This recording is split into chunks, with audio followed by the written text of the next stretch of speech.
En aquest vídeo aprendrem a calcular l'àrea i el perímetre d'un trapezi.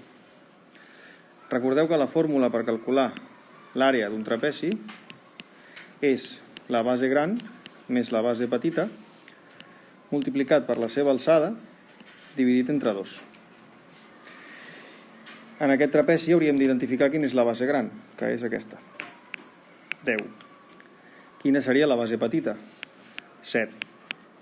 I quina seria l'alçada? La perpendicular a la base, que fa 90 graus, per tant, 4.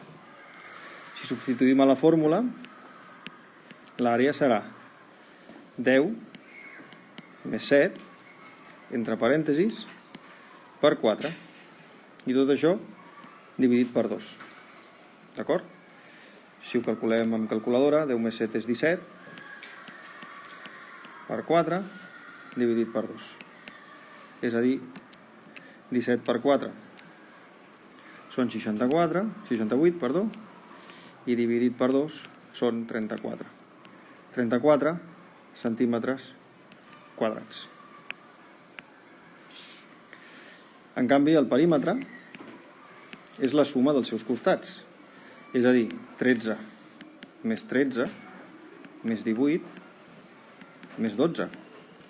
Si sumem 13 més 13 més 18 més 12, ens dona 56.